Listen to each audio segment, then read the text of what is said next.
हम इंसान अपने इमोशन से एक जागरूक शक्ति पैदा कर सकते हैं अपने अंदर।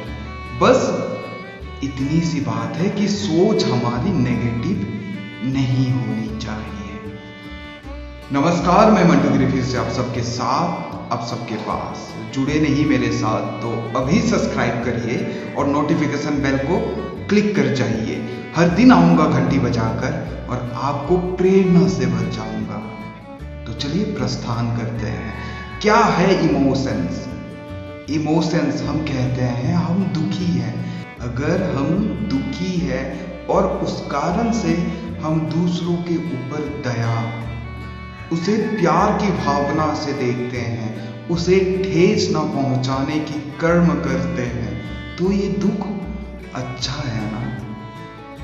अगर मेरी दुख के कारण किसी को दुख नहीं पहुंचती, किसी के बातों को ठेस नहीं पहुंचती, किसी की जज्बातों के साथ खिलवाड़ नहीं होता, तो मेरा दुख सही है। माई सैडनेस इज पॉजिटिव। ये हम पे निर्भर करता है, हम अपने इमोशंस को किस राह पर चलाएं। ये जरूरी नहीं कि आपके पास सिर्फ पॉजिटिव ही रहेगा।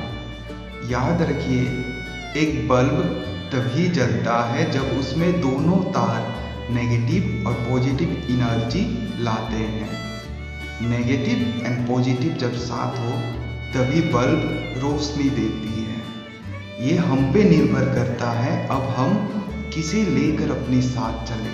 अगर यही दुख के कारण हम दूसरों को दुख देने के बजाय अगर दूसरों की दुख को मिटाने की चेष्टा करें, तो हम अपने दुख को पॉजिटिविटी में बदल रहे हैं, अपने इमोशंस को पॉजिटिवनेस में बदल रहे हैं। अगर हम इसी दुख को लेकर इरिटेट होते हैं, चिंतित होते हैं, किसी की बातों पर रेज से जवाब देते हैं, अरे मुझे नहीं करना, जाओ, मुझे नहीं सुनना तुम्हारी बात, अगर हम ये करते हैं तो हमारी दुख या हमारी इमोशंस की तो नेगेटिविटी एनर्जी फैल रही है। ये गलत है। नेगेटिविटी सबके पास होती है। कोई अगर कुछ कारण से चिंतित है या दुखी है और तुम्हारे पास आया है और तुम उस दुख से गुजर चुके हो, तो उसे इतनी ही सलाह दो जिससे वो उभर सके, और उसी सलाह से तुम खुद भी उभर सकोगे। तो तुम्हारे दुख को पॉजिटिवनेस में बदलना ये तुम्हारी सोच पे निर्भर करती है। इमोशंस को दर्द के हिसाब से ना देखें। इमोशंस तकलीफ नहीं है, इमोशंस ही तो जिंदगी है। खुशी एक अद्भुत इमोशंस है, लेकिन दुख उससे भी ज़्यादा अद्भुत है, क्योंकि दुख होने पर यह हम पे निर्भर करता है, हम उसे कंट्रोल कैसे करेंगे। क्या हम उसका सही इस्तेमाल कर रहे हैं, या फिर हम अपने दुख के कारण किसी और के जिंदगी में भी दुख का सागर डाल रहे हैं। एक कहानी सुनाता हूँ, गौर फरमाइएगा। एक बार एक आदमी अपने बीवी और अपने 2 बच्चों के साथ एक पहाड़ी पे रहता था, और किसी बीमारी के कारण उसके पत्नी और दोनों बच्चे का देहांत हो गया।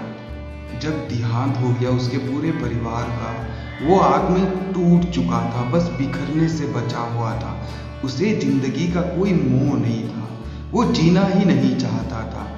वो अपना घर को छोड़ के, अपने कामकाज छोड़ के रोज उसी पहाड़ी जंगल पे जाता, उधर बैठता और उसे वहाँ जो फल मिलता वो फल को खाता। फिर कुछ दिन बाद जब सूखे का मौसम आया, जब जाड़ का मौसम आया, तो उसने देखा कि उसे फल की कमी होने लगी, आहार की कमी होने लगी।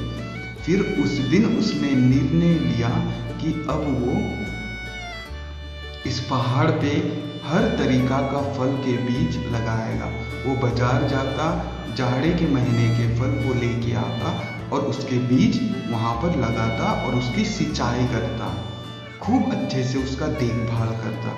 फिर कुछ ही सालों बाद वो जंगल में अब इतने फल के पेड़ हो गए थे कि कोई भी भूखा आदमी अगर वहाँ आए तो उसे भोजन की प्राप्ति होती थी। वहाँ भोजन का कोई कमी नहीं था। इसी तरह देखते ही देखते वो आदमी एक एनवायरमेंटलिस्ट बन गया। A man who become an environmentalist without any study. तो उसने अपनी इमोशंस को, अपनी दुख की इमोशंस को इस तरह से इस्तेमाल किया जिससे दुनिया का कल्याण हुआ। तो ये हम पे निर्भर करता है। अगर वो इंसान चाहता तो वो रोज रोकर वही वैसे ही रहता बिना खाए पिए, तो वो मर जाता, कोई उसे याद नहीं करता। वो एक एनवायरमेंटलिस्ट साइंटिस्ट बन गया बिना पढ़ाई के, केवल अपनी इमोशंस के द्वारा। तो हम अपनी इमोशंस को अपने फायदे के लिए, दुनिया के फायदे के लिए इस्तेमाल कर सकते हैं। जिस काम से जग का भला हो उस काम से आपका भला जरूर होगा। तो अपने प्यारे लोगों के साथ हमेशा जुड़े रहें और उनके साथ मेरा वीडियो को शेयर करिए ताकि वो भी अपनी इमोशंस से ताकत बनाएं, ना कि कमजोरी। इमोशंस हमारे ताकत बने, ना कि कमजोरी। ख्याल रखें तब तक अपना। मिलते हैं बहुत जल्द और अपनी इमोशंस से उभर कर उसे अपनी शक्ति की तरह इस्तेमाल करें। शुक्रिया।